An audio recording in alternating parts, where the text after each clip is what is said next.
Lost is a subpar healer who only knows how to use one basic heal spell, and because of this he gets kicked out of his party and is called an ignorant loser by the people around him. One day in the guild, a girl asks Lost to form a party with him, and this is so surprising that everyone in the guild goes from minding their own business to a state of utter disbelief. Even Lost can't understand why she would want to form a party with him, but the girl points out that he is holding a party recruitment sign, so he is clearly looking for party members. The girl's name is Narcina, and she introduces herself as a martial artist in need of a party member, but before she can get Lost to agree to team up with her, the guild receptionist runs up and interrupts her. The receptionist's name is Amherst, and she takes Narcina by the shoulders just to tell her how much of a bum Lost is.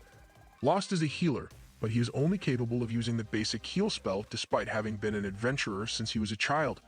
He can't use area heal or any high healing magic, so everyone has branded him as an incompetent fool. However, despite all this, until recently, there was a party called Blade of Lightning that took him in as a member, but Lost sucked at his job so much that he eventually got kicked out. And because he is seen as a failure, no one wants to team up with him anymore. Amherst encourages Narcina to ignore Lost because he's so ignorant that she won't be able to make any profit, but Narcina actually has a lot of money on hand, so she isn't worried about profits right now. To prove it, Narcina pulls out her bag full of money to show Amherst, and she has clearly never been to Detroit because she would have gotten mugged almost instantly. Amherst warns Narcina that the adventurers here aren't exactly law-abiding citizens, so she should be careful about flashing so much cash like that. Narcina thanks Amherst for the advice and says she will keep it in mind, but from the way she responded, it doesn't look like Narcina really understood what Amherst was talking about. Amherst assumes Narcina must be a new adventurer, so she offers to help set her up with some newbie-friendly adventurers so she can make it through the day without getting robbed, but of course, she'll be charging a small fee for her services. Narcina appreciates the offer, but she already decided a long time ago that Lost was the only person she would form a party with, so she's going to stick with him. Amherst still doesn't think it's a good idea, but since Narcina is so insistent, she begins the paperwork for their party formation. Narcina asks what the paper is for, so Amherst explains that they need to fill out the registration form to officially be recognized as a guild. Lost fills out his portion of the paperwork, and once he's done, he asks Narcina to write her name on it. Narcina was busy staring at Lost, so she was caught off guard when he asked her to write her name. But she still does it, and after Lost pays Amherst for commission fee, his and Narcina's party has officially been formed. They leave the guild together, and Lost begins talking to Narcina about the Mardat Labyrinth, since that's where they are headed. Apparently, no one has actually finished exploring the end of the Mardat Labyrinth, so there's no information on what kind of monster the Labyrinth Master is or how deep the labyrinth goes. Naturally, adventurers began to take up the challenge and explore the labyrinth in hopes of receiving large rewards, and the resulting influx of people led to the formation and growth of Mardat, the largest labyrinth city in the world. Narcina is happy to learn all about the labyrinth, but she asks if it is really alright for them to be heading into it so soon. Before they left the guild, Amherst was adamant that Lost shouldn't take her into the labyrinth because Narcina is still a newbie, and Lost definitely remembers her advice, but he's choosing to ignore it. Due to the amount of magical energy that leaks out from the labyrinth, monsters are able to spawn in different locations around the city. These locations are classified as the mountains, the forest, the wetlands, and the plains, but among them all, the plains are by far the safest since only weak monsters spawn there.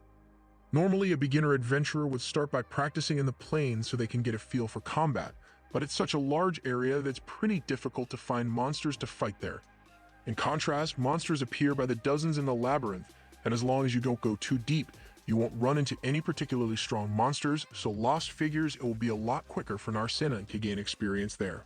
Narcina agrees with Lost, so they both continue to the labyrinth entrance, but before they go in, Narcina is eager to contribute to the party, so she says she will lead the way since combatants are supposed to be the vanguard. Lost doesn't usually stand back when he goes into the labyrinth, but since Narcina is so happy about being the vanguard, he decides to just let her have her fun. Although, as they walk through the dungeon halls, he starts having his doubts because he doesn't know if Narcina is actually capable of fighting or not. Okay, never mind, Narcina knows how to box, and she's putting in work against a group of goblins she ran into. She defeats them all with relative ease, and Lost is really impressed with the amount of skill she possesses. The defeated goblins soon turn to dust, and in their place, a magic stone is left, so Lost picks it up and explains to Narcina that adventurers give these stones to the guild and receive money in exchange. Narcina asks what the guild uses the stones for, so Lost tells her that the stones have magical energy stored in them, so they can be used in all manners of tools and equipment. That much should be common knowledge to her as an adventurer, but Narcina was never much of a learner. They've got 5 stones in total, and although goblin magic stones aren't worth much, they will still be able to get enough money from these to cover lodging for the night. They could call it a day and head back to town, or they could go a little deeper into the labyrinth to get some more money. And Marcena is happy fun, but she says she wants to keep going. They head deeper into the labyrinth, but at a certain point, Los grabs Marcena and pulls her back because there's danger ahead. At first, she's confused because she didn't notice anything off, but Los grabs a rock and places it on the tile in front of her, and it activates a pit trap which would have totally killed her if Lost hadn't intervened. Marcena is amazed and asks Los how he spotted the trap, so Los explains that the trap tile was a different shade of gray from the others, so he figured something must be wrong. Marcena is glad Los was able to notice it, but trap identification is meant to be the job of a thief, so how come Los is so good at it when he's a healer? Los just tells her that he has been an adventurer for a long time, so he has picked up a bunch of skills over the years. They continue to move forward, but soon enough they come across an orc roaming the halls, and Los is surprised by this since orcs are mid-level monsters, so they aren't meant to appear so high up in the labyrinth. Marcena asks if they should turn and run away, but Los doesn't think that will be necessary because his and Marcena's combined strength should be enough to take it down, but he isn't going to force her to do anything she doesn't want to. Marcena says she's fine with it since Los believes they can win, so they get in position and Marcena charges at it, but when she lands her first kick, it feels more like she's kicking a rock than a monster. The orc raises its club and tries to strike her down, but Marcena is able to block it with her hands, although she gets backed into a corner because of it and has nowhere to run as the orc prepares for another attack. However, moments before she is struck down, Los steps in front of her and defeats the orc with a single stab of his sword. He asks Marcena if she's alright, and she's both amazed and grateful that he was able to save her, but she also wonders how he just did that when he's meant to be a healer. Los says he just happened to pick up a few combat skills over his years of being an adventurer, but that aside, they still need to collect magic stone, so they go to retrieve it, and it's a lot bigger than the ones they got from the goblins. It also has more magic in it, so they will get a lot more money if they sell it.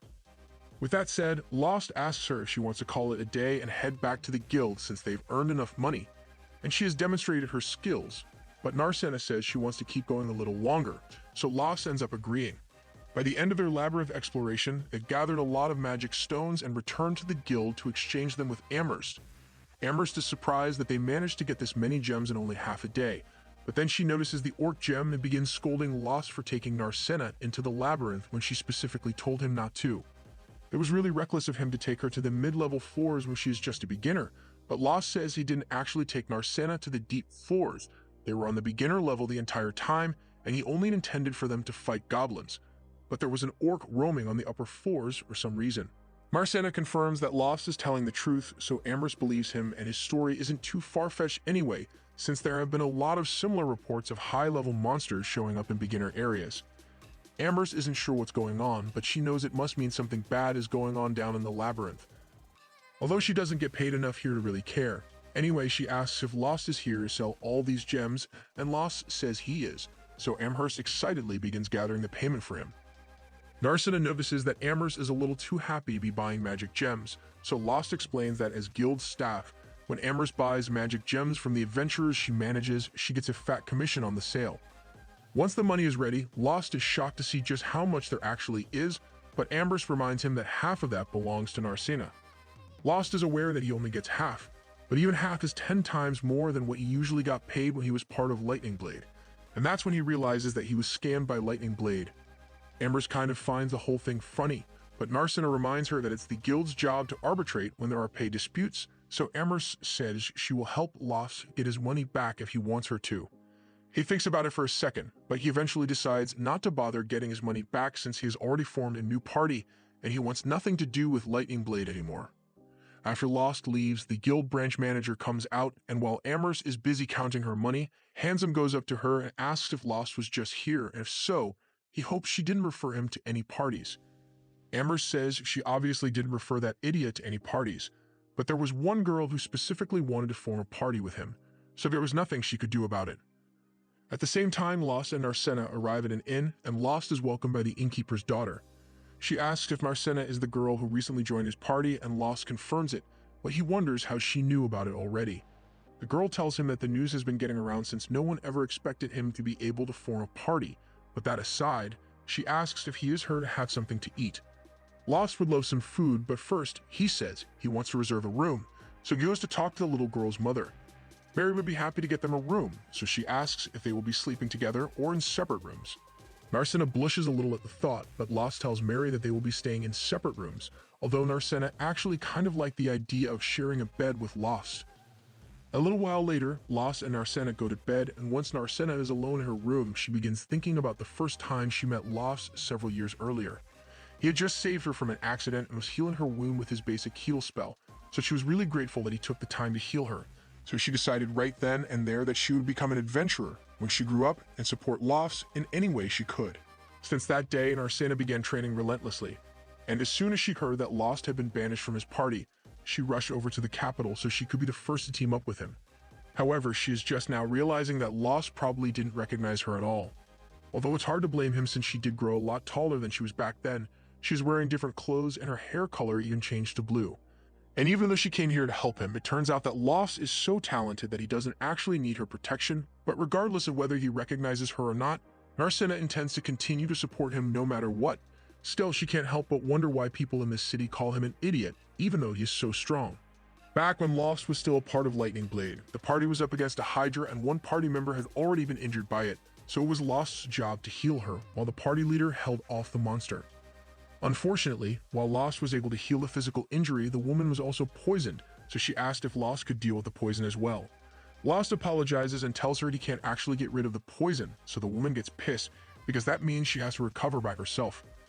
The leader asks her to stop complaining and get back into the fight already because he can't keep the Hydra busy forever, but with the poison still in her system, the woman is in no condition to fight.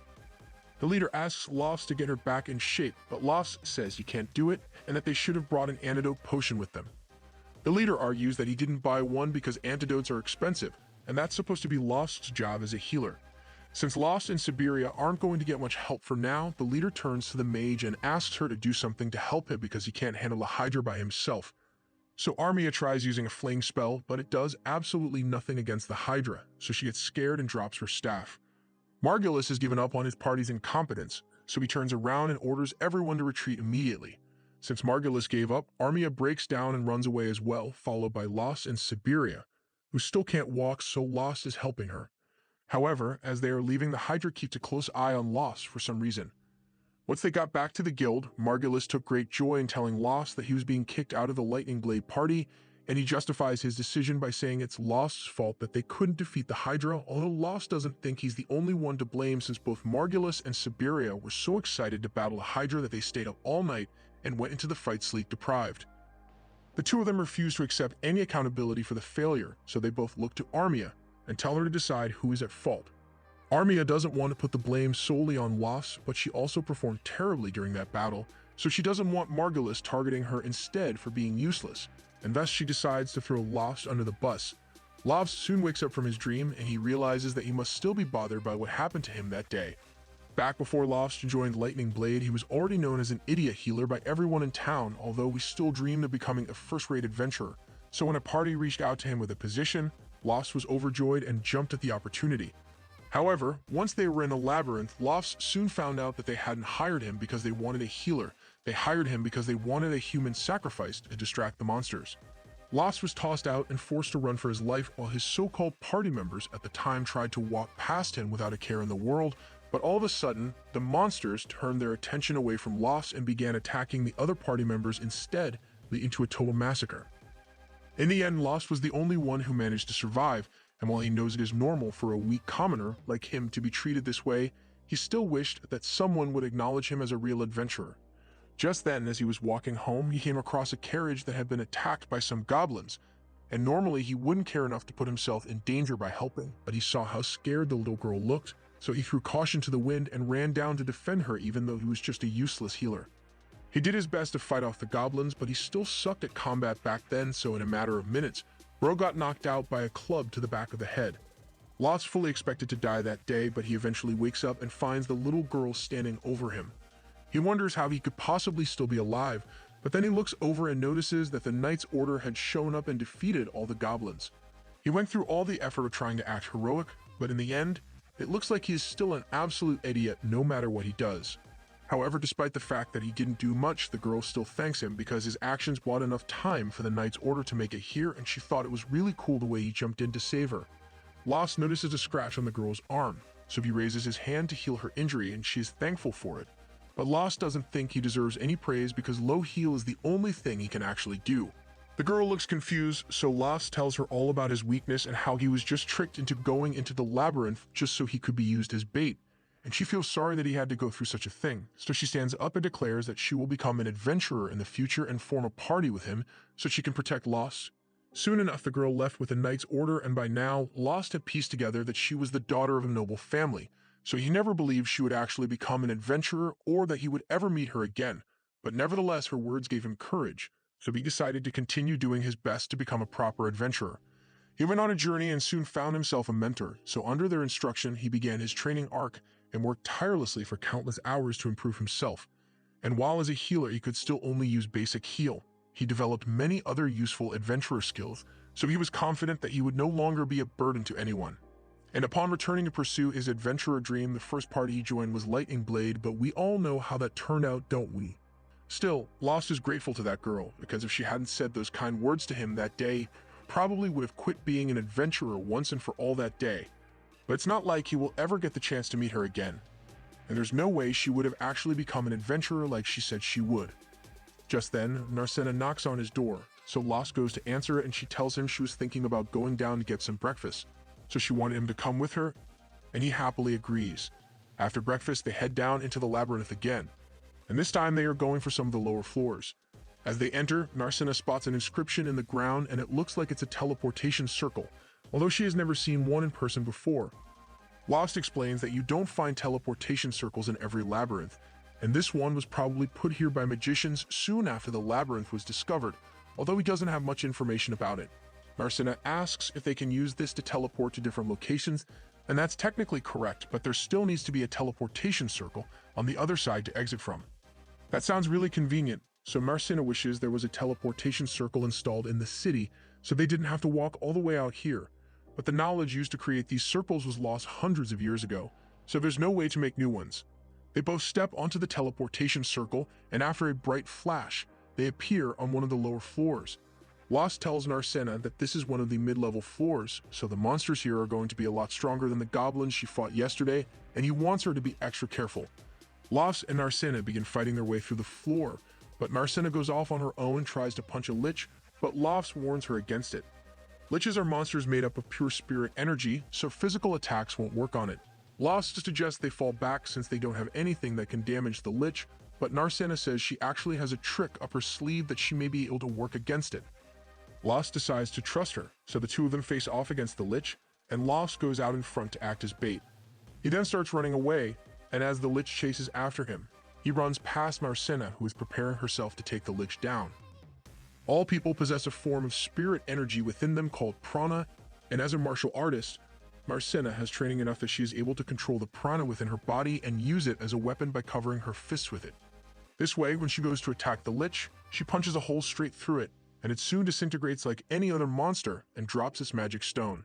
Lost runs over to check on her, and she seems perfectly fine, aside from the wound she got on her arm. Lost tells her to stay still for a second because he wants to try something, so he pulls out a magic item that enhances the effects of healing spells and uses it to heal Narcena's wounds. They head back to the guild together to show Amherst the stones, and she is shocked that they managed to defeat a lich. She is also excited for the commission she will get from this sale. Lost and Narcena get a lot more money than they were expecting, so they are in a really good mood and start heading back to the inn, but along the way they run into a fight going on in the middle of the street. Things like this have been becoming more common over the years as more and more outlaws move into town to become adventurers, and they've been giving all the honest adventurers a bad name. It's a real mess, but there's nothing Lost or Narcena can do to change it, so Lost suggests that they should just enjoy their money and have a fancy dinner tonight. A little while later, Lost and Narcena are seated at their table and have been served one of Mary's best dishes to eat. While they eat, Narcena says she has a question she has been meaning to ask, so she points out to the giant stone pillar on the edge of town and asks what that thing is. At first, she thought it was a building, but it has no windows or doors, and it doesn't look like a monument either, so it's really confusing. Lost shares her confusion and explains that he doesn't know what it is either. He once got curious about it and asked one of the workers about it while it was still being constructed, but the workers didn't know what it was for or who was paying to have it built. Narcena can't believe something like that was possible, but apparently an agent just showed up one day with some money and blueprints, so no one ever met the funder. Still, as strange as it may seem, Lost just chalks it up to some billionaire doing random shit, and he's perfectly fine with that since the towers aren't actually hurting anyone. But he also wishes some of that money could have gone towards building a wall for the city since it doesn't have one. Narcena agrees that a wall for the city would be nice, but at the same time she doesn't think there's much to worry about since with the number of adventurers that live in this city, whether it is monsters or thieves that attack, she's sure they'll be able to fight off any threats. After dinner, they both head back to their room, but before Lost goes to bed for the night, Narcena calls him back. She clearly has something to say, but she can't bring herself to say it, so she just tells him good night and heads to bed. Inside her room, she jumps on her bed and is upset because she wanted to tell Lost that she wants to stay in the same room as him, but she couldn't come out and say it because it was too embarrassing. In the other room, Lost is lying in bed with his mind at ease now that he has such a great party member. He was able to continue adventuring thanks to that little girl's motivation, and while he doesn't know if he will ever get to meet her again, he has a lot to thank Narcena for. In other news, Margulis has just found a new member for the Lightning Blade party, and while he seems really excited to have Lyra join the team, Siberia doesn't seem to like her very much and Armia is too shy to make direct eye contact. Anyway, now that the team is complete again, Margulis is eager to head out and finally defeat that Hydra once and for all.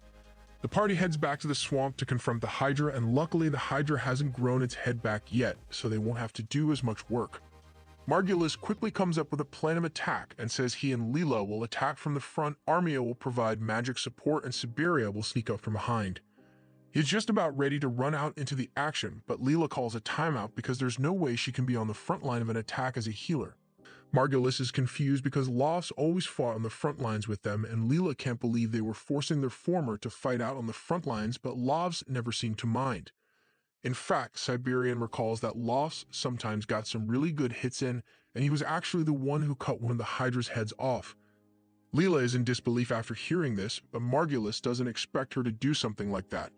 If she says she can't fight on the front lines, he is fine with that, but to make sure, he asks her if she is capable of casting the Detoxify spell to counter the Hydra's poison, and that's something she can actually do, so Margulis tells everyone to get into position to slay the Hydra today. Back in town, Lost and Narcena have just returned from their latest trip into the labyrinth, and Amherst is glad to see that they've brought more gems to sell to her. But she reminds Lost that he shouldn't push Narcena too far because she is still only a new adventurer, so Lost assures her that he is being very careful about the fights they get into. Amherst is glad to hear that they are being cautious, but there's still a limit to how much can be done with a party of two, so she suggests that Lost and Narcena should think about recruiting some new party members to make things easier for them.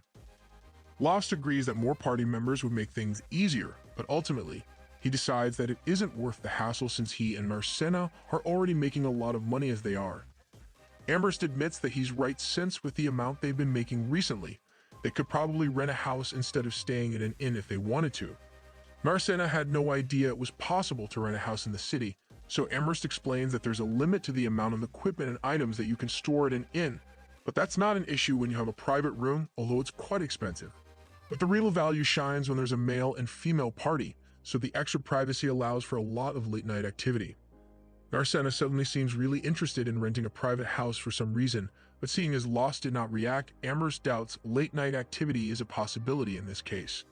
Speaking of private houses, Lost recalls that Lightning Blade had a private house as well, although they forced him to sleep in the storage closet, so it wasn't very comfortable for him. Amherst laughs at how badly Lost was getting mistreated, but if it makes him feel better, she lets him know that he was actually pretty lucky to have been banished from Lightning Blade. Ever since he was kicked out, Margulis and the rest of Lightning Blade haven't been able to accomplish a single mission. Margulis can't understand why, but Leela can clearly tell that he is too dumb to realize he isn't strong enough to handle a Hydra head-on. Margulis hears her, so he's about to start yelling again, but Leela tells him to be quiet, otherwise she can't concentrate on helping Armia recover. Armia was badly injured and poisoned, so Leela really does need to concentrate, and while she is doing that, Siberia tells Margulis that as much as she hates to admit it, Lost may have been more valuable than they gave him credit for. Even though he sucked at healing, he was still able to get the job done in the end, and he also didn't notice that they were scamming him out of his money, so he was the perfect party member. Margulis is really wishing Lost hadn't quit, but Siberia reminds him that he was actually the one who kicked Lost out of the party, and he made a big show of it too. Margulis had totally forgotten all about that, but if he was the one who kicked Lost out, then he thinks it should be easy to get him back. All they have to do is ask, and he is sure Lost will rejoin the party immediately because, after all, they are the famous Blades of Lightning. So no one would turn down an invitation to join the party, although Siberia is starting to question if she even wants to stay in the party at this point. By the next morning, Leela is finally done healing Armia, so she wakes up and thanks her for the healing, but Leela is just happy she could help. She asks if Armia feels well enough to eat, and since she does, Leela heads downstairs to get some food for her. But when heads downstairs to ask where the food is stored, she realizes Siberia and Margulis are gone. She has no idea where they went. Margulis and Siberia are currently at the guild, and Margulis loudly proclaims that he is willing to graciously allow Lost to return to his party. Once again, everyone stops what they are doing and stares in disbelief, and Lost is most shocked of all. So he asks Margulis to repeat himself because there's no way he could have actually said something so dumb.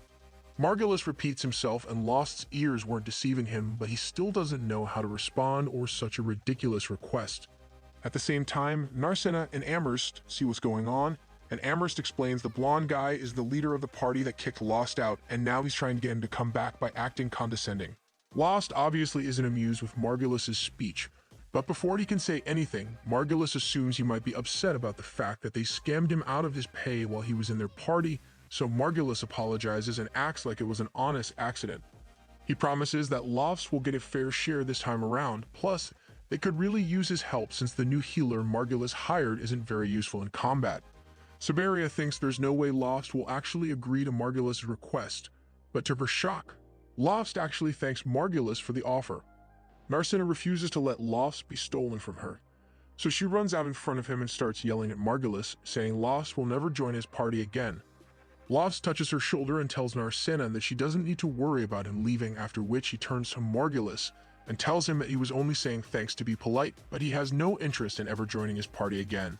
Margulis can't believe he got turned down, so he starts getting desperate and accuses Narcina of trying to use Lost because she realized he is actually really useful to have around.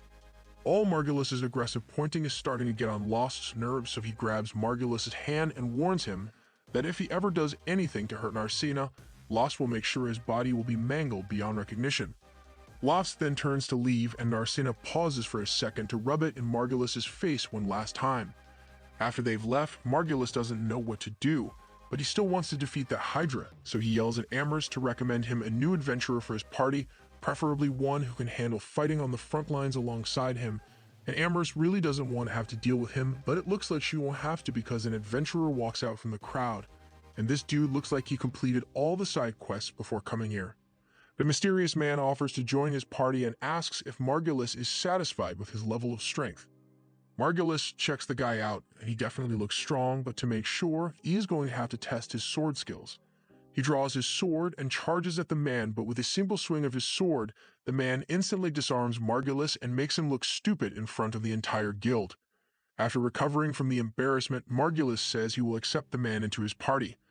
However, Siberia doesn't think it's a good idea to trust a man who wears a mask all the time, but Margulis says they have no choice because if they don't defeat that Hydra, Lightning Blade's reputation as a strong party will sink like a rock. So he walks up to the guy and asks for his name, so the guy tells him his name is Shig. Back at Lost's and Narcina's inn, Narcina is checking herself in the mirror when she hears someone knocking on Lost's door, so she goes out to check who it is and finds Sheila at Lost's door. For some reason, her first thought is that Sheila is trying to make a move on Lost, but after thinking about it for a bit, she realizes that couldn't be possible. Once Lost finally opens the door, Sheila informs him that he has guests waiting for him downstairs, which is surprising, but Lost decides to go meet with them to see what this is about.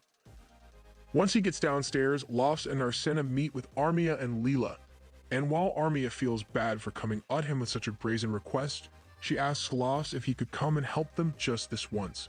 Margulis still intends to go after that Hydra, and he even hired a new warrior to help with the mission, but Leela doesn't think it's going to be enough to win.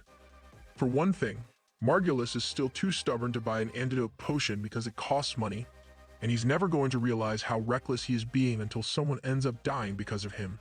Armia knows it's too late to apologize now, but she acknowledges how strong Lost is, because if he hadn't cut off the Hydra's head last time they fought it, the entire party would have been wiped out. Lost still doesn't think he did all that much, but Leela points out that the party struggled to survive against a Hydra that had lost 2 heads already, so they would have been dead meat if it was in perfect condition. Lost asks what exactly Armia is asking him to do, so Armia stands up and says she wants Lost to fight with them, because she is sure they can defeat the Hydra if he is there as well. She is basically asking him to rejoin Lightning Blade, but Lost already had this conversation with Margulis earlier today, and his answer remains the same. Marcina wonders why Armia seems so determined to help Margulis out, since this whole ordeal must be horrible for her to deal with. And yes, Armia believes Margulis has a lot of flaws, and I mean a lot, but even so, he's still her party member. Marcina becomes angry after hearing this because Lost was her party member as well, but she did absolutely nothing to support him when he was being mistreated. Armia begins crying and apologizes for what she did to Lost, but at the time she was scared that if she didn't go along with what Margulis said, she would be kicked out of the party as well. She is a new adventurer, so she doesn't know any other parties to go to, but she now realizes that what she did was wrong and that Margulis is wrong for the way he treated Lost. But even though she doesn't agree with Margulis' way of doing things, she still doesn't want him to get himself killed in an unwinnable battle. Leela tells Lost that Armia is serious about her apology and she has been agonizing over it for a long time. Leela tells Lost that Armia is serious about her apology and she has been agonizing over it for a long time. So while she understands Lost can decline the request, she asks that he at least consider accepting Armia's apology. Lost gets up and tells Armia that he holds no grudge against her, so he will accept her apology, but he still has no intention of returning to Lightning Blade. Armia is disappointed, but she accepts his answer and says she won't bother him about it anymore. Just then, Mary comes over and she's brought a whole feast to cheer Armia up since she looks like she hasn't been eating well. While Armia is eating, Lost talks with Leela and asks if there is any way for her to take Armia and leave Margulis' party, but if she could have done that, she wouldn't have come here in the first place. Lost knows how Margulis treats people, so he suggests that Leela should leave his party anyway, but Leela refuses to do that since she would be leaving Armia to fend for herself under the leadership of that idiot. The next day, Margulis finally introduces Leela to Shig since they will be fighting the Hydra again today, but she seems to recognize him from somewhere, so she wants to have a word with him. She asks what he's doing here and why he is disguising himself, but Shig is still trying to pretend that he has never met Leela before, so he tries walking away, but as he does so, she notices the sword on his back which used to belong to a person named Ronaldo, so she accuses him of stealing it, but Shig denies it and says it was handed down to him as a gift, so he is no thief. He may have cleared his name of theft, but the fact that he admitted knowing Ronaldo lets Lyra know that he is indeed the same Shig she knew. However, she decides to keep his secret identity hidden since it seems important to him. Later on in the day, Lost and Arsena are heading into the labyrinth as they usually do, but he can't help but worry about Armia and the rest of Lightning Blade because he has no idea if they are truly ready for the battle or not. Down in the labyrinth, Lost is letting Arsena take on some of the mid-level monsters by herself, and she has been doing great so far, but all the moving around made her really hungry, so Lost suggests they should take a break and have lunch. Marcina is glad to hear that, so she brings out the food she packed, but all this seems a little too extravagant for just lunch. Marcina explains that Armia didn't eat much of the food Mary made for her yesterday, so this morning before they left, Mary gave the leftovers to Narcina and told her to eat it for lunch so it wouldn't go to waste. While they eat, Lost gives Narcina some lore about the Hydra and tells her that its body is covered in tough muscles that make it difficult to pierce. It's also venomous and has got scales that deflect physical and magical attacks. That sounds really tough to fight, so Narcina wonders if Armia is going to be alright in a fight against a monster like that, but Lost says there's no need to worry. An antidote for the Hydra's venom was developed and is being sold in Marmot, so poisoning won't be a concern, but Narcina reminds him that Margulis still refused to buy it. Lost kind of forgot about that, and Lightning Blade is kind of screwed if they get poisoned, so they'll just have to rely on Lyra's detoxification spell instead.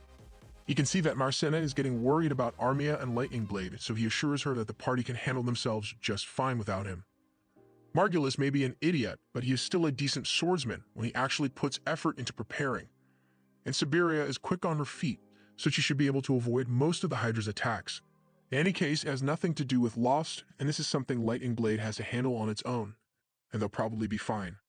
Lost gets up and says they should keep going, but Narcina tells him she's getting sick of exploring the same labyrinth over and over, so she wants to try something new, and it just so happens that there's a swamp nearby, so she wants to go there for no particular reason, and definitely not because she's worried about Armia. Meanwhile, In the swamp, Lightning Blade is battling the Hydra, and with his exceptional skills, Seed is able to severely wound the Hydra, and he could have taken it down just now, but he chose to hold back and returns to the ground. Margulis asks Seed why he didn't finish the Hydra off, and Seed has his reasons, but to convince Margulis, he tells him it would be much cooler if the party leader was the one who slayed the Hydra, and Margulis agrees, so he charges forward to attack it again. Lara wishes Margulis wouldn't rush into things from the front all the time, but Siberia says that's just how he is. Lyra is done healing her, so Siberia is able to return to battle as well, and from what Lyra can tell, Seed is the strongest person in the party, but it doesn't look like he has any intention of joining the fight again, so it's up to the others to finish off the Hydra. Still, his previous attacks left the Hydra weakened and slow, so as long as Siberia can successfully distract the Hydra long enough, Margulis' frontal assault strategy will actually work.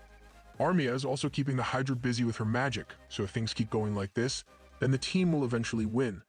But just when things were going their way, the Hydra launched a rock and knocked Armia to the ground. It then menacingly looms over her body, and Armia is so scared that the fear literally starts seeping out of her body. Monsters feed on the fear of humans, and normally you shouldn't be able to see fear like this, but it is visible because of an abnormally high amount of mana in the area. Mana concentrations of this level should only be possible in the labyrinth, but the Hydra is taking full advantage of it and begins to evolve. This is truly a frightening sight, and none of the others are capable of handling this on their own, so Seed decides to step in. He asks Lyra to take care of Armia and tells Margulis that he has to retreat immediately, but Margulis refuses to back down since they've already done a lot of damage to the Hydra, so it shouldn't be that hard to finish it off before it transforms. He leaps up into the air and attempts to slash the Hydra's head off, but once his sword connects with the monster's head, it shatters and Margulis is left completely defenseless as the Hydra prepares to counterattack. However, before the Hydra could land a fatal blow, Lofts shows up and deflects its attack along with Narcina.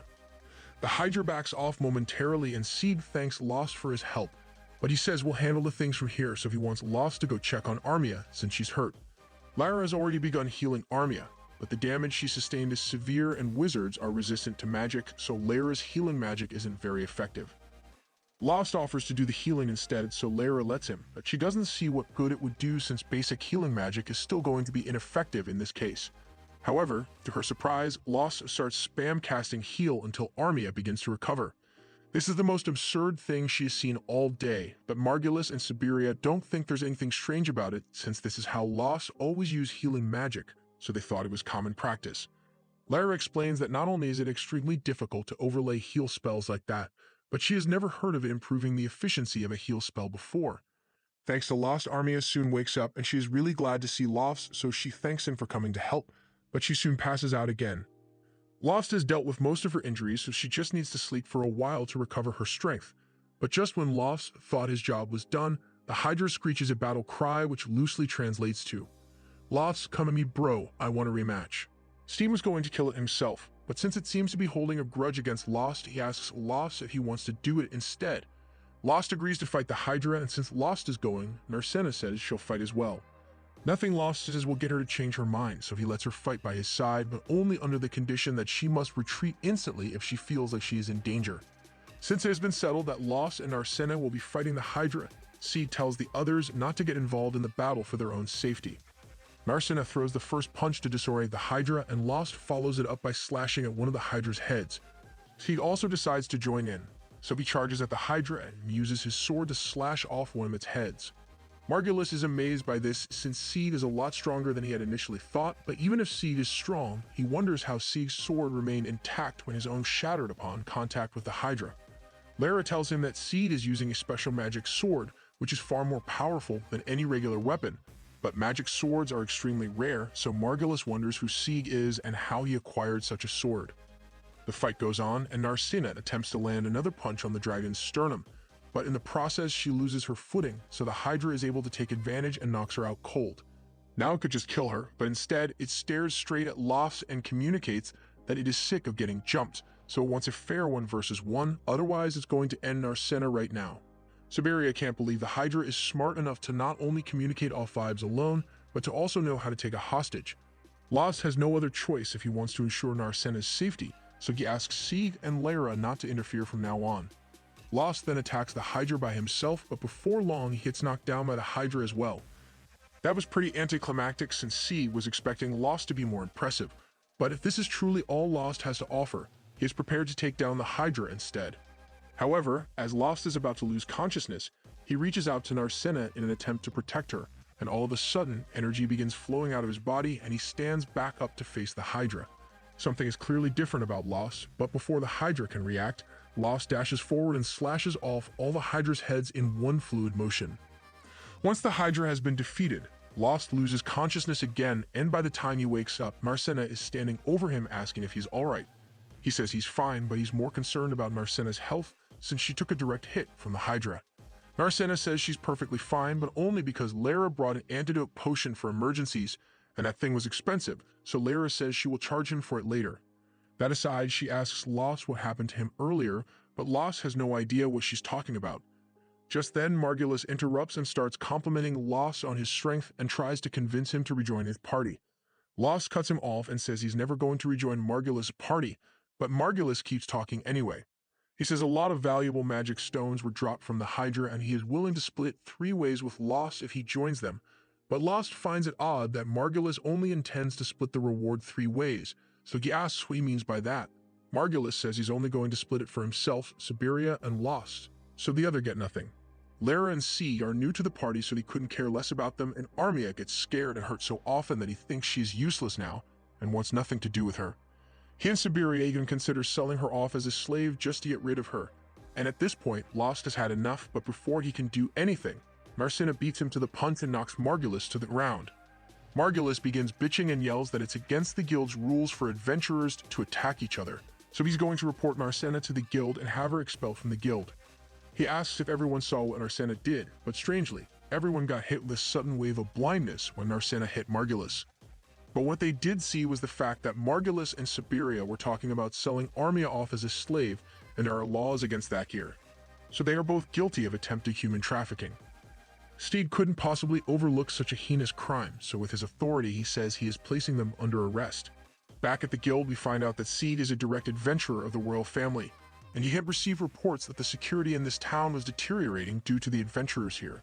So he was sent out to investigate it, and as soon as he arrived, he met Margulis and Siberia. Lara asks him what will happen to those two, and according to the rules, not only are they automatically expelled from the guild, they will be charged with human trafficking, which could lead to a lifetime of prison with forced labor in the best case for them. Margulis and Siberia start freaking out and begin pleading with Sieg to spare them because they can't afford to spend the rest of their lives in prison. They sound so pathetic that Lost starts to pity them, so he asks Sieg if he can talk to him outside for a second.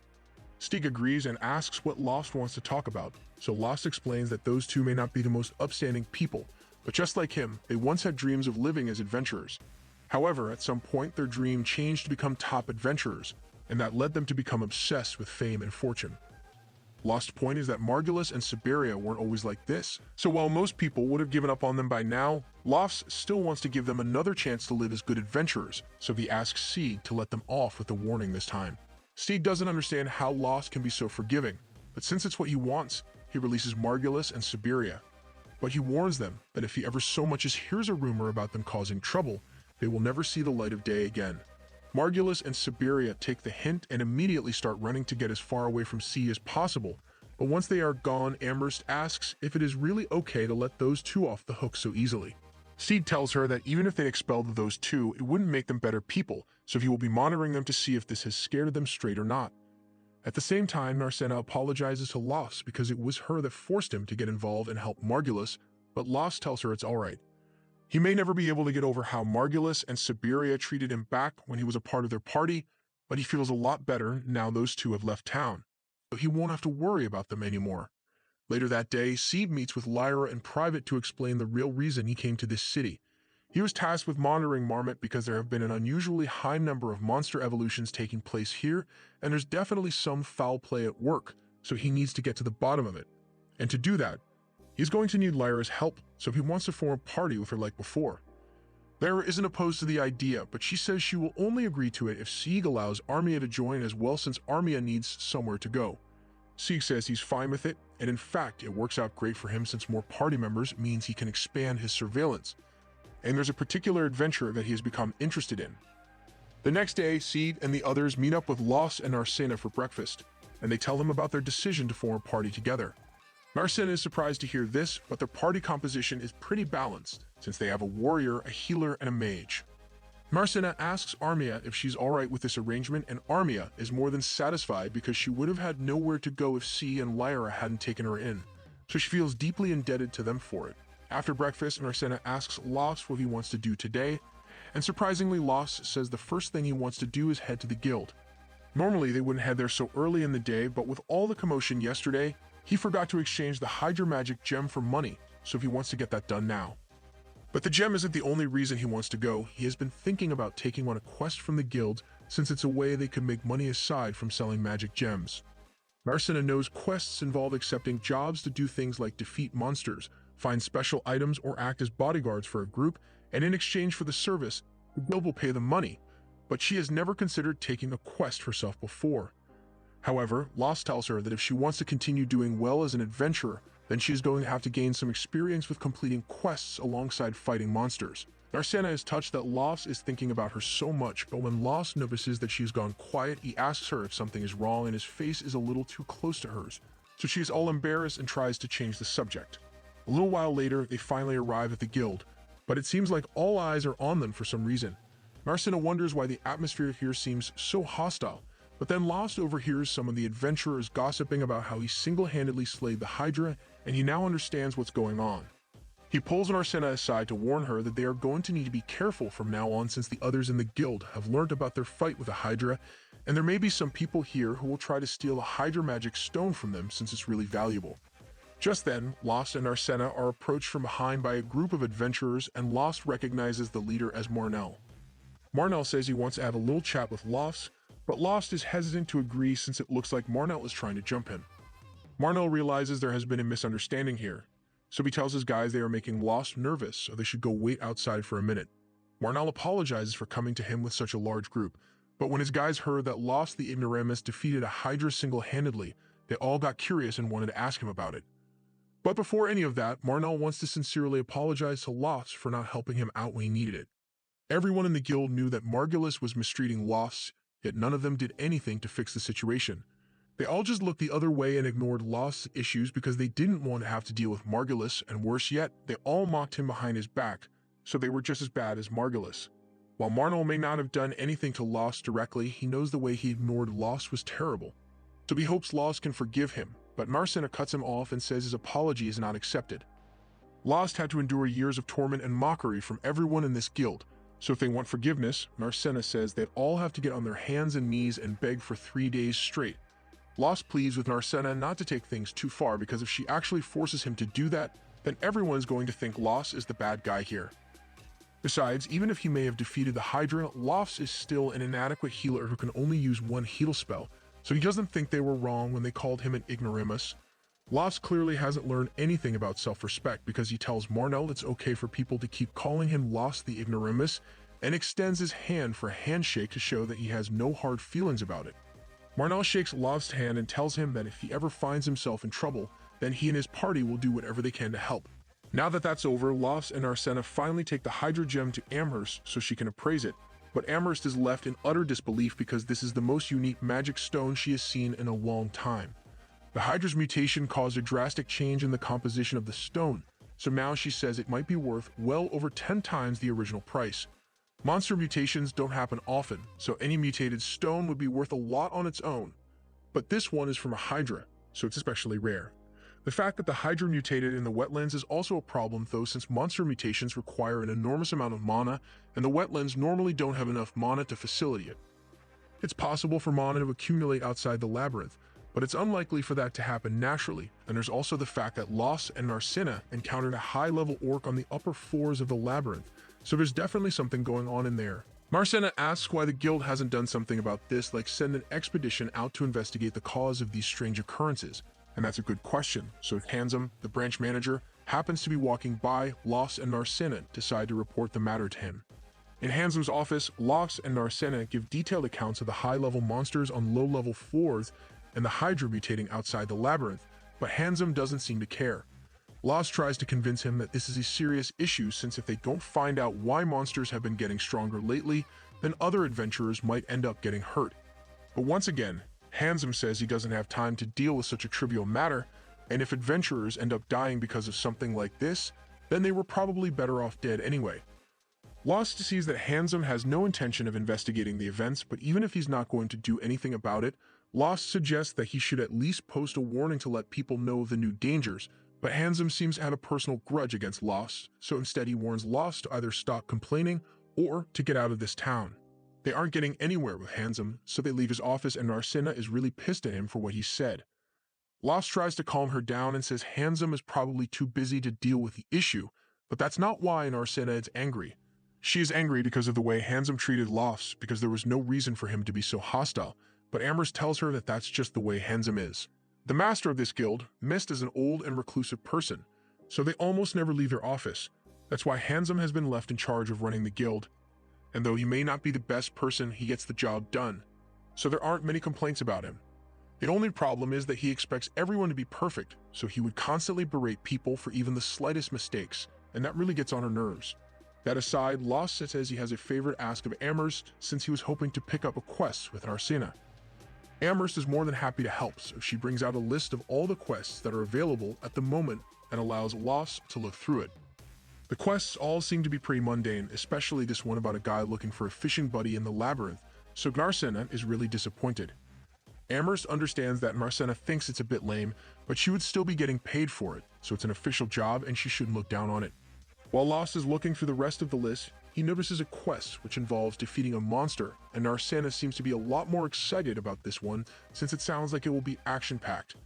She says she's interested in taking this quest, but Amherst is a little hesitant to let her have it since it's not exactly a good fit for their party. The quest is to eliminate a phoenix that lives near one of the mid-floor teleportation circles, and if they manage to pull it off, it would earn them a lot of money, but a party consisting only of a healer and a martial artist won't stand a chance against that kind of monster. Lost agrees with Amherst on this since it would be practically impossible to defeat a flying phoenix when they don't have a long-ranged attacker. Amherst says she would only allow them to accept the quest if they had a warrior and a mage, as well as another healer who could use area heal to help everyone recover. Lost thinks about it for a second, and he just so happens to know a party with a warrior, a mage, and a healer that could help with this quest. A little while later, Lost meets with C and the others to discuss the Phoenix subjugation mission, and both Lyra and Sieg seem to be on board with the mission, especially since it would make it easier for Sieg to keep an eye on Lost. Before they agree to anything though, Lyra asks Armia if she's willing to partake in the mission, and Armia says she doesn't mind, but she asks Lost if he's sure he wants her to be a part of the group after the way she treated him. Lost says he's not mad at her for what she did, and as long as she acknowledges that the way she acted was wrong, he feels like he can trust her to do better in the future. Now that they've agreed to work together, they need to begin preparing for the mission, so everyone heads to the market to start shopping for the gear they will need. After shopping for a while, Lost tells Narcina that he wants to stop by a medicine shop so he can get a few medicinal creams, because burn wounds heal a lot faster if you use medicine on them, in addition to healing magic. Narcina is amazed by how much Lost knows about being an adventurer, but because he's so knowledgeable, Narcina almost never gets a chance to make herself useful, and she's worried that Lost might not need her around anymore. While Narcina was in deep thought, someone sneaks up from behind and grabs her, so Narcina instinctively reacts and tries to punch her attacker, but the attacker seems far more skilled than Narcina anticipated as she effortlessly dodges the punch and jumps backwards. Once Narcina gets a good look at her, she realizes that she actually recognizes the attacker. The woman's name is Ralma, otherwise known as the Fire Goddess Adventurer, and she's pretty close with Narcina's father, so she was sent here to check on Narcina since she pretty much ran away from home to come here. She assumes the reason Narcina ran away from home is the man behind her, but now that she gets a good look at him, she recognizes Lost, and Lost seems to recognize her as well. They all head to a restaurant so they can talk, and Lost explains to Narcina that he was once Ralma's student, although it was just for a short time, and Ralma thinks of him as a terrible student. She points her fork at Lost and tells him that she wants to discuss something with Narcina that directly involves her family, so she wants him to leave the table, but Lost stands his ground and tells her he won't be leaving. He's in a party with Narcina, so her problems are his problems too, and he is concerned that Ralma might try to drag Narcina back home against her will if he's not here. Ralma finds it amusing that Lost thinks he could stop her if she wanted to take Narcina, but Lost is more than willing to try if Ralma pushes the issue. Ralma tries to scare Lost by conjuring up a small fireball and launching it at him, but Lost is unfazed and easily evades it, so Ralma agrees to let him stay since he seems a lot more capable than he was the last time she saw him. Before they start discussing anything though, Narcena wants to make it clear that she didn't actually run away from home. Sure, may have forgotten to tell her parents she was leaving, but she did leave a note saying she was leaving to go be with a man who is almost 10 years older than her. After hearing all that, both Lost and Ralma are shocked, and Lost is starting to understand why Narcena's parents would be so worried. Ralma assures them that Narcena's parents aren't against her becoming an adventurer, they just wanted Ralma to make sure that Narcena wasn't in any kind of danger here, and seeing as she is with Lost, Ralma is sure Narcena will be perfectly safe, so there's no reason for her to get involved any further. Ralma lets the two of them go on with their shopping, and she's glad she made sure Narcena is alright, but that wasn't the only reason she came to this town. Her main mission is to figure out what the guild master, Miss, is plotting, because there's definitely something sinister going on in this town. The next day, the group makes their way into the labyrinth with the teleportation circle, and Narcena is on guard the second they come out, but to her surprise, the Phoenix is nowhere to be seen. She thought they would have to fight it as soon as they got here, but Lost tells her the Phoenix wouldn't fit in here. Phoenixes aren't necessarily giant monsters, but the passageway is too small for any phoenix to crawl through, so the group is going to head a little deeper into the labyrinth to find it. Monsters with wings don't like cramped spaces like these, but the group eventually comes across a wide open area which looks exactly like a phoenix's preferred habitat. According to the info Lyra got about this place is apparently newly discovered, meaning there's a lot of unexplored paths and unclaimed treasure to be found, and both Narcena and Armia are excited to hear that, but there's one problem. The Phoenix is in the way of the unexplored territory, so no adventurers have been able to go in, which is why the guild put out a bounty on it. Lost examines the area and finds some scorch marks on one of the broken pillars, so now that he has confirmation that the Phoenix was indeed here, he throws a rock out into the ruin to make noise and lure the Phoenix to his location. Before long, the Phoenix makes an appearance in all its blazing glory, and the group is ready to take it on. Meanwhile, back at the guild, Amherst is sitting at her desk, bored out of her mind, when all of a sudden, Ralma walks in. Amherst is immediately intrigued and rushes up to Ralma to be the first to greet her. Ralma is surprised by how nice Amherst is being, considering the fact that she's a guild staff member, and she's right to be skeptical since Amherst is usually anything but nice when it comes to adventurers. But after one look at Ralma, Amherst could tell that she's no ordinary adventurer. Amherst has no idea who Ralma is or what her title may be, but with all the expensive magic items Ralma is wearing, Amherst is sure she must be rich. She asks how she can help Ralma, so Ralma tells her she wants to meet with the guild branch president. Amherst is a bit taken aback since the branch president never accepts visitors, so she asks if Ralma has some sort of appointment, but Ralma never made one. Amherst then asks if Ralma happens to be a friend of the branch president, but Ralma denies that, although she does have a relationship with the branch president, but it's more like she wants to kill him. After Ralma says this, Amherst says she can't help since Ralma just admitted to trying to kill the branch president. Her nice act also disappears as she starts calling Ralma an idiot, but Ralma doesn't have time to deal with this, so she decides to just commit arson and get it over with already. Amherst runs away and Ralma starts aiming for the branch president's office, but before she fires her shot, Handsome walks up behind her and stops her. He tells Ralma that she can talk to him if she needs anything, and he also informs Amherst that Ralma is known as the Fire God, and if she wanted to, she could turn everyone in this building to ash, so Amherst better leave before she makes Ralma mad again. Back in the labyrinth, the Phoenix hasn't come down at all, so neither the swordsman nor Narcena are going to be able to attack it. With how things are going, Lost wishes he had brought a bow instead of a sword, but Narcena thinks they should be fine since it's not like the Phoenix can attack them from way up there. She was wrong, the Phoenix totally can attack from that distance, and it aimed its fireball straight at Narcena, so Lost had to jump in to save her. After he gets her to safety, he explains that while the Phoenix also attacks with its claws and fiery body, it can also launch long-distance fireballs, which makes it tricky to handle.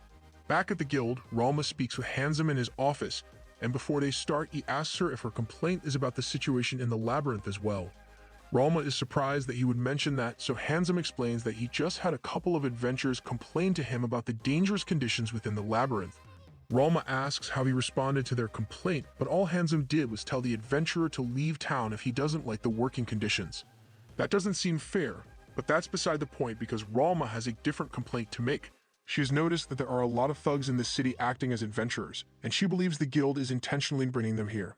Handsome is stone-faced and denies her claim. That's not the only thing Ralma wanted to talk about. There's also the matter of that giant pillar on the edge of the city, and the others like it all over town because she has a bad feeling about them.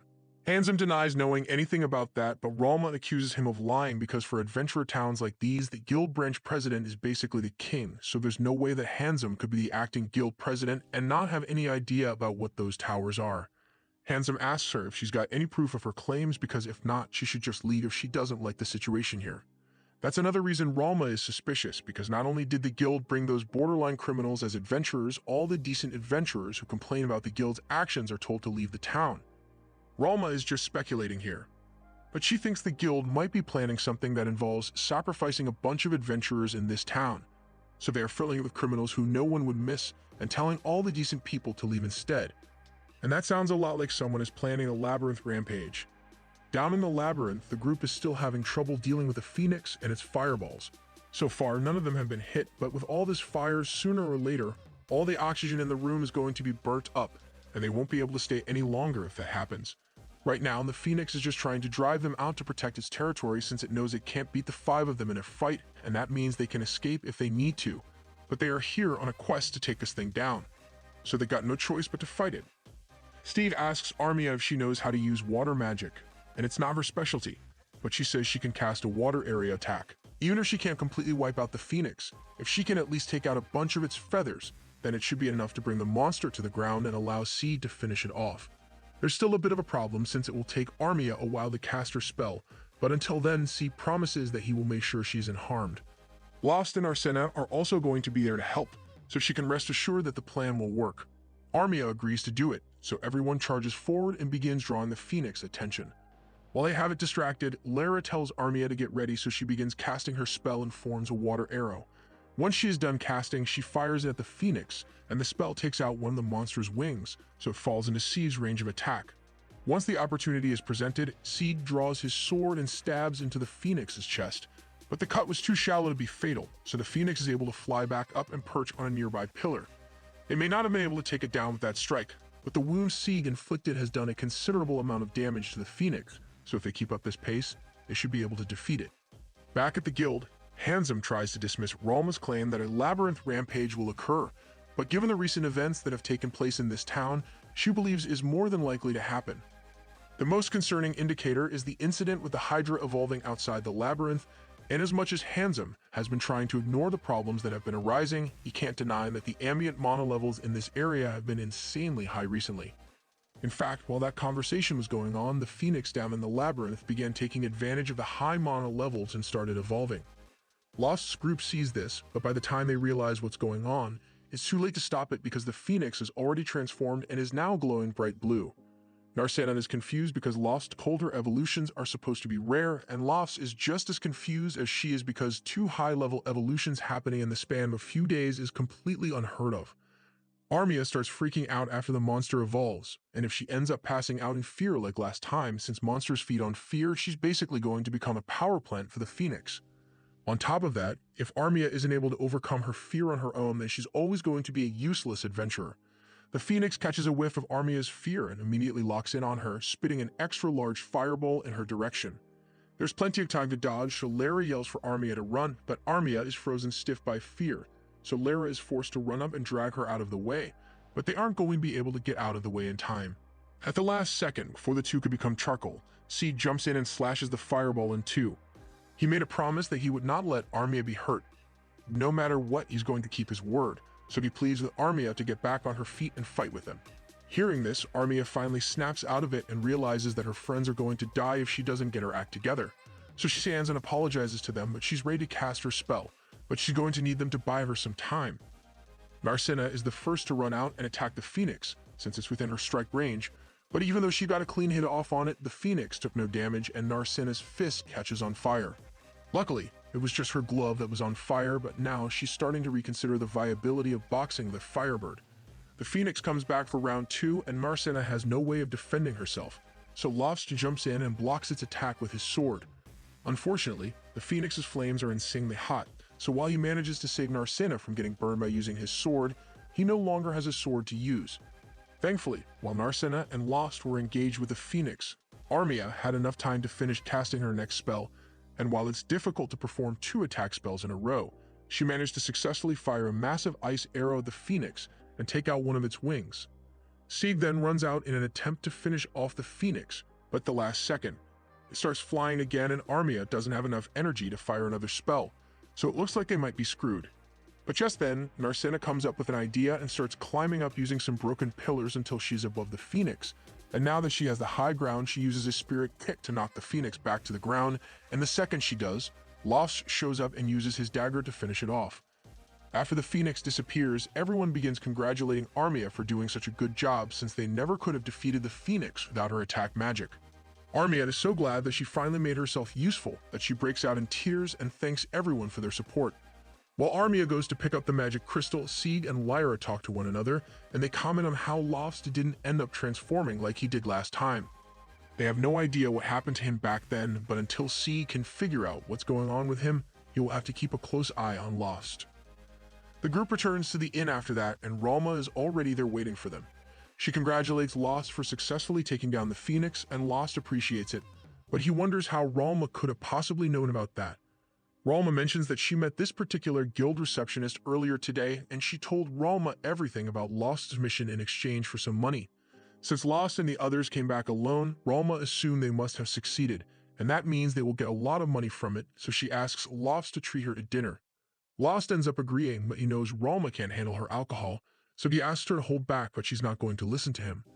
Once the food arrives, Narcina tells Ralma that the food here is wonderful, but Ralma says she prefers the food they serve back at the mansion.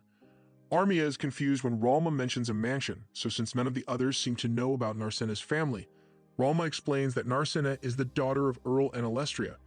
This shocks everyone, but is especially shocking to Lost because he finally realizes that the girl he saved all those years ago was really Narcina.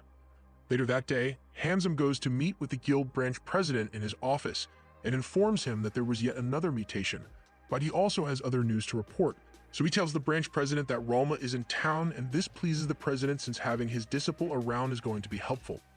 The next day, Lost and Narcina are in the guild to exchange the Phoenix magic gem for money, but when Amherst brings out their payment, Narcina is outraged because it looks way too small. Phoenix gems are meant to be really valuable, and on top of that, this particular Phoenix was evolved, so it should be worth a whole lot more than usual. So Amherst must be trying to scam them if she says this is the only money they will receive. Now, Amherst may be a money-hungry opportunist, but she's no thief, so she assures Narcina that the money in that pouch is large enough to cover the value of the Phoenix gem and encourages her to take a look for herself. Normally, the guild pays adventurers in silver coins, but it would take hundreds of thousands of silver coins to pay for the gem, so Amherst opted to exchange everything for gold coins instead to make it easier to carry. Narcina is stunned once she sees that Amherst was telling the truth, and she doesn't really know what to say at this point, so Lost just tells her to accept the coins already and pays Amherst her fee before walking off without another word. Amherst is always happy to receive money, but she noticed that Lost seemed a lot more quiet than he usually is, so she asks Narcina if anything happened between the two of them. Narcina follows Lost outside, and the two of them sit down to have a snack, but Lost still isn't saying anything, so Narcina is forced to break the silence and says there's something she's been meaning to ask Lost about. Since they just got paid a large sum of money, she asks if he would like to rent a detached house with her. Lost is taken aback by such a sudden request, but Narcina has a good reason for it. With the funds they currently have available, it is much more economical and secure to rent a private house rather than continuously staying in a hotel. And Narcina already went through the trouble of assessing the current housing market, and not only do they have enough money to rent a house, they could even buy one if they wanted. Something I can't relate to. Lost agrees with everything Narcina has said, but he asks if there is a particular reason she's bringing this up now, like some kind of complaint about Mary's hotel or something. But Narcina says there's nothing inherently wrong with the hotel. It's comfortable and has great food, which makes it extremely popular. But precisely because it's so popular, this place is always crowded and Narcy won't admit it. But she really wants to have a place where she can have nice long chats with Lost without any interruptions, and then from there, maybe they will grow close enough to have a more physical connection. Narcina starts getting embarrassed by her unholy thoughts, and Lost has no idea what she's thinking, but he tells her that it's still too early for them to buy a house together. He believes it's better if they save their money in case of a future emergency, and besides, they still have to consider this situation with the others.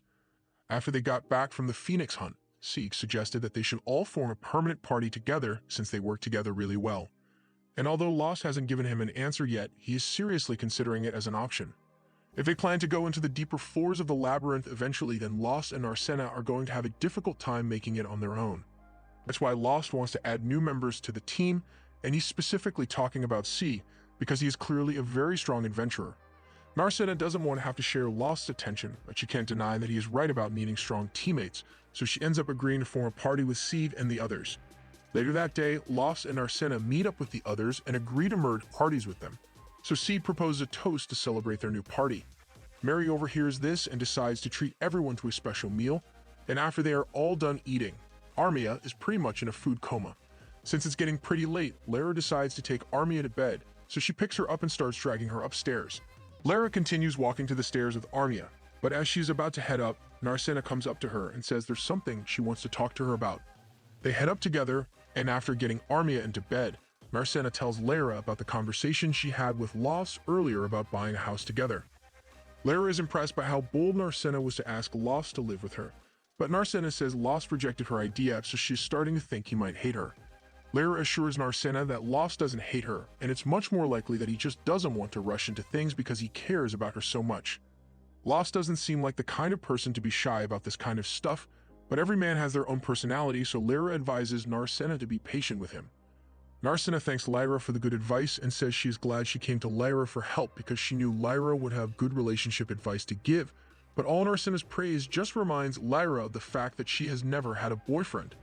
While Lara and Narcissa were talking upstairs, Lost and Sieg were having a conversation on the same topic, and Sieg thinks Lost should just agree to live with Narcissa. It's not like they are getting married or anything, and Narcissa clearly admires him a lot, so it wouldn't hurt her feelings if he refused. He asks Lost if he dislikes the idea of living with Narcissa, but that's not true at all. She's the one who gave him hope when he was at the lowest point in his life, and she even came all the way to this city just to form a party with him, so he could never hate her. But C can tell that Lost is still too embarrassed to admit that he likes her.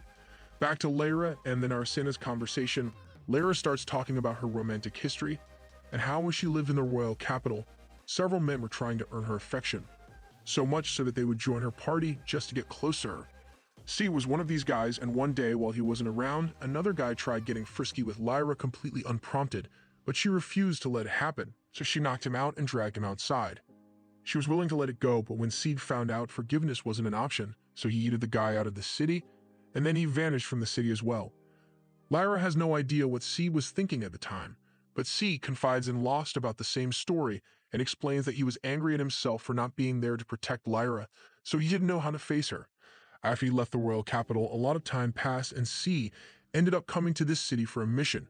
But he never could have expected that he would run into Lyra here, and to top it off, she was even willing to form a party with him after learning of his mission, even though she must have been angry at him. Although Lyra was never angry at him to begin with, she was just upset that he disappeared without talking to her at all, and since then she's had no idea how Sieg feels about her. Just then, Sheila walks into the room and she says that if Lyra is this bothered by it, then she must have feelings for him.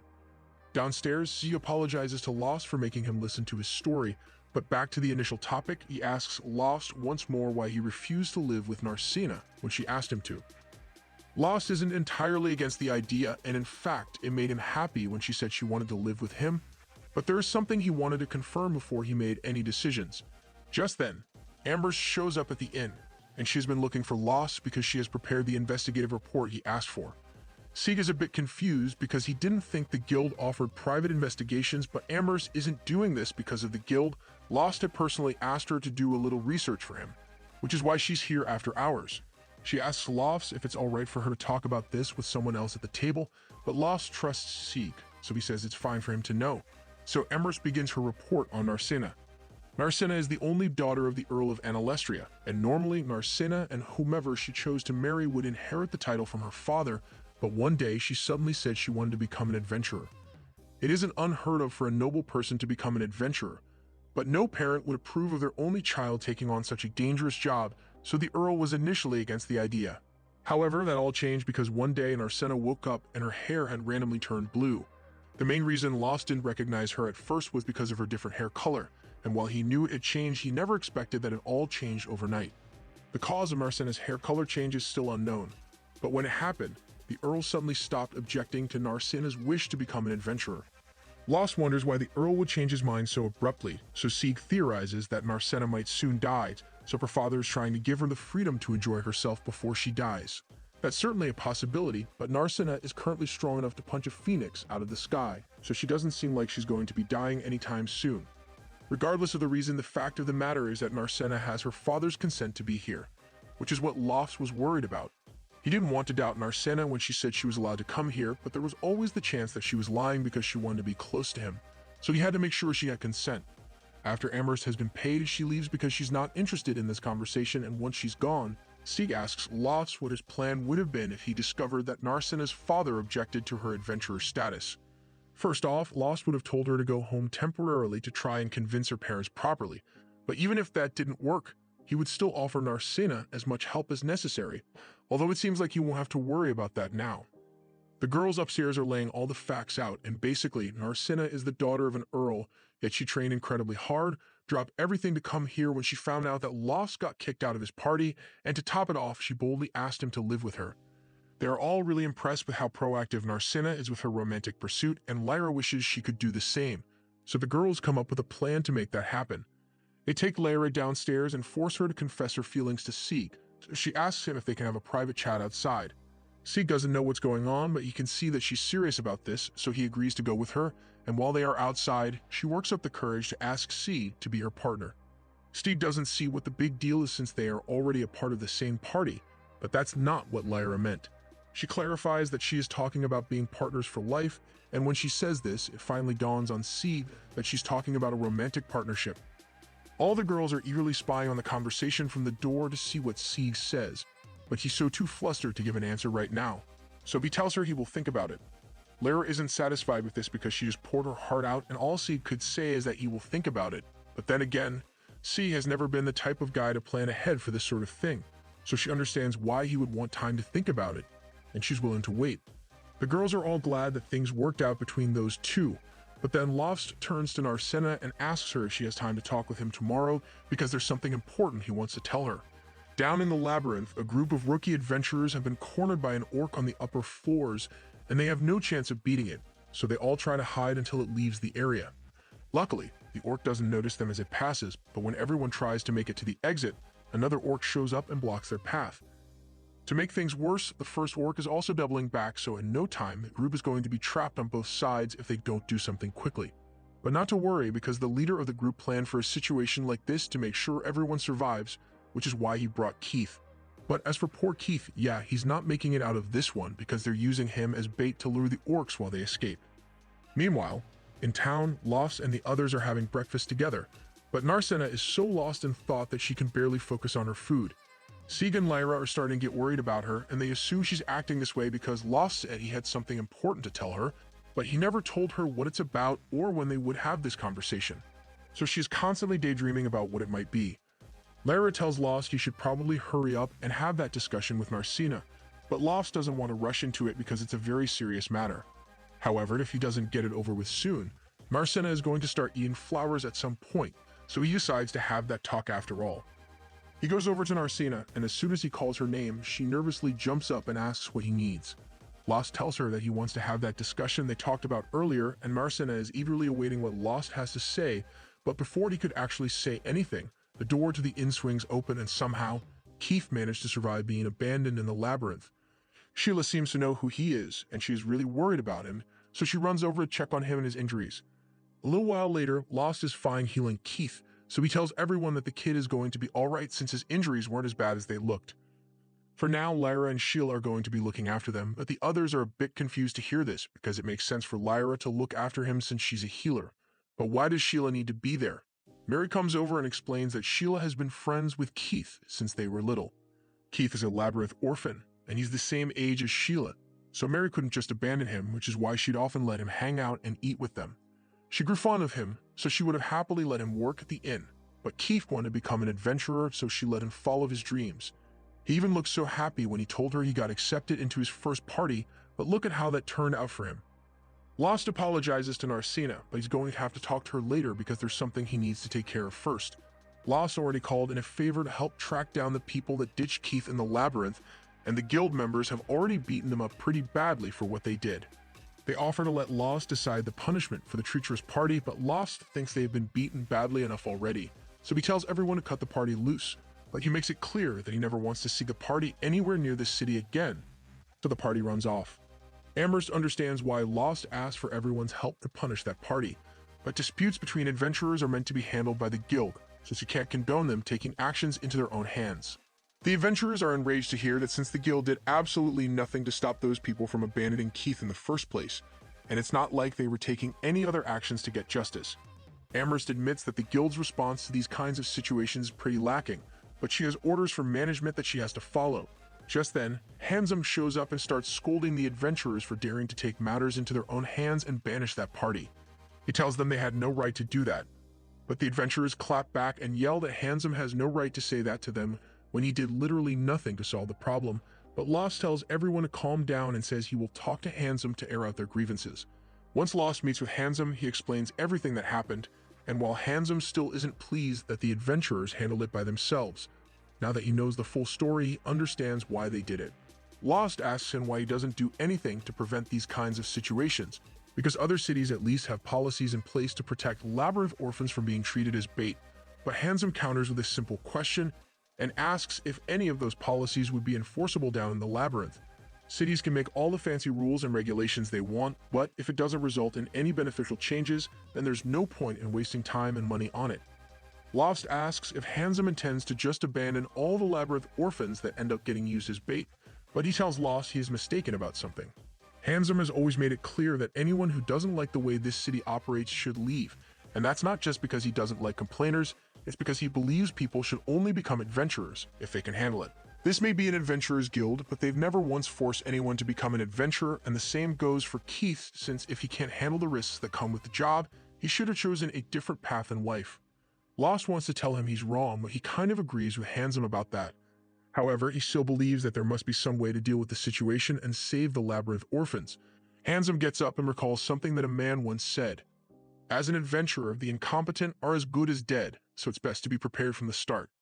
Lost should remember those words because Handsome was the one who said that to him years ago, and to jog his memory, Handsome shows Lost the scar he got from their time together. Years ago, when Lost was still starting out as an adventurer, he and Handsome got suckered into being the luggage carriers for a party of adventurers, and Handsome was being treated particularly poorly, so Lost offered to help him carry some of his luggage to lighten Handsome's load. However, Handsome refused to accept any pity from someone as incompetent as Lost, so he told him to shut up and stop talking to him. Later that night, while the rest of the party was staying warm near the fire, Handsome sitting out in the cold on his own away, and he is really regretting his choice to accept this job, even if it paid decent money. A few hours later, when everyone has gone to bed, Lost wakes Handsome up and warns him that there are a bunch of goblins approaching them. He tells Handsome to warn the others while he keeps watch a little longer, and Handsome does as he is instructed. So once everyone is up, Lost fills them in on the situation. The others can't believe it, so they ask Lost if he's sure about what he saw, but there's no doubt in Lost's mind that there are goblins approaching, and there are too many of them to even count. Once the group sees it for themselves, they are in shock because there's no way they can defeat a horde of goblins that large. Their best chance at surviving is if they run away, but the group leader thinks it'll be too risky to run away like this, so to buy some time, he and the others in the party decide to use Lost and Handsome as bait to distract the goblins while they escape. Before Handsome realizes what's going on, both he and Lost have been chucked off the side of the cliff and left behind. Handsome tries to call out for help, but Lost tells him that those guys won't be helping them. In fact, this might be the reason the party decided to accept incompetent people like them in the first place.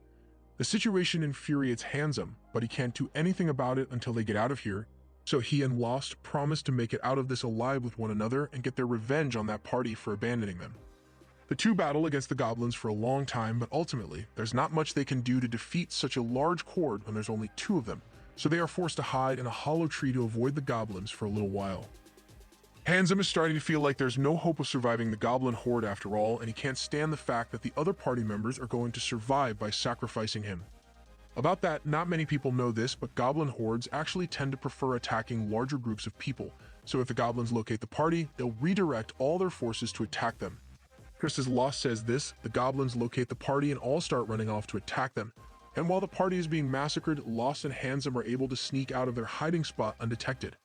Handsome thinks those guys deserve to die at the hands of the goblins after what they did to him and Lost, but Lost still wishes he could help them since he doesn't like the idea of anyone dying, although it's not like he has the power to save them, so he tells Handsome they should start heading back to town. Handsome is about to start following Lost, but all of a sudden, he falls to the ground in pain because he has a severe injury on his arm from when he fought the goblin. Lost is shocked and asks why Handsome didn't tell him about this sooner, but Handsome didn't want to make himself a burden when they were in a life or death situation. Lost begins trying to heal Handsome, but Handsome tells him to stop because he's going to attract the attention of the goblins if he keeps this up. He tells Lost to just leave him behind because this is his own fault for being incompetent, so a weakling like him has no right to live. Lost yells that he's wrong and tells him that while the world may be harsh on incompetent people like them, there's still always hope for salvation. After that, Lost and Handsome worked together and broke through the goblins' defense lines to make it back to the city. In Handsome's eyes, Lost was his salvation, but what Lost said about the world being harsh on incompetent people was still true. The only difference is that the incompetent ones on that day were the adventurers who abandoned them without knowing the behavior patterns of the goblins they were fleeing from. After Lost and Handsome returned to the city, they went their separate ways and Handsome met a certain elder who took him in. Handsome learned a lot of things from this person and eventually he was able to stand on his own feet as a competent adventurer. The elder who took him in as the guild master missed, and that explains how Handsome became a guild employee and is acting as the guild master's right-hand man. But Handsome didn't say all this just because he wants to reminisce about the old days. He is greatly indebted to Lost for saving him on that day, so he wants to return the favor. He tells Lost to leave this city for his own good, and he's not saying this as a threat, but as a genuine warning because he doesn't want Lost to get caught up in what's about to come. Lost doesn't really understand what Handsome is trying to say, so as he leaves Handsome's office, he returns to the other adventurers and tells them that he couldn't get Handsome to budge on his policies. Just then, Amherst pulls him aside and tells Lost that there are actually a lot of people here who don't agree with the way the guild master is running things here, which is why she has a personal request for him. Later that day, Lost goes to Narcina and talks to her about the request Amherst gave him. Apparently there have been a lot of monsters appearing on the roads near the city, so she asked Lost to take care of it before there are any civilian casualties as a result. Narcina understands, but she wonders why the guild hasn't put out a bounty for those monsters, but something like that would require Handsome to sign off on it, and he's not going to do that. There's also the issue of the criminal adventurers all over the city, so Lost offers to help deal with that as well. Narcina understands that Lost is doing a good thing, but it sounds like an awful lot of extra work for them. Lost tells her she doesn't need to worry about that since Amherst said she would give them bonus pay for dealing with the monsters on the road. But since this isn't a guild-approved mission, she's going to be paying the reward out of her own pocket. She really doesn't want to, but she feels like it's only fair since Lost is going out of his way to help. Later that day, Handsome goes to meet with the guild master and brings him a letter that arrived from the Prime Minister. The letter is basically a reminder from the Prime Minister for the guild to keep an eye on Narcina, but Handsome doesn't understand why Narcina would be important enough for the Prime Minister of the land to be so interested in her. He asks Mist for an explanation, so Mist tells him about the story of the evil dragon and the sleeping princess. It is a popular fairy tale in this world where the princess sacrifices herself to defeat the evil dragon, but Mist tells Handsome that it is not a mere story. It is a prophecy that must be fulfilled and the sign that someone has been chosen by the gods to sacrifice themselves as the sleeping princess is the sudden manifestation of blue hair. A description that perfectly matches Narcina. This was the end of episode 8. Subscribe to not miss the next part.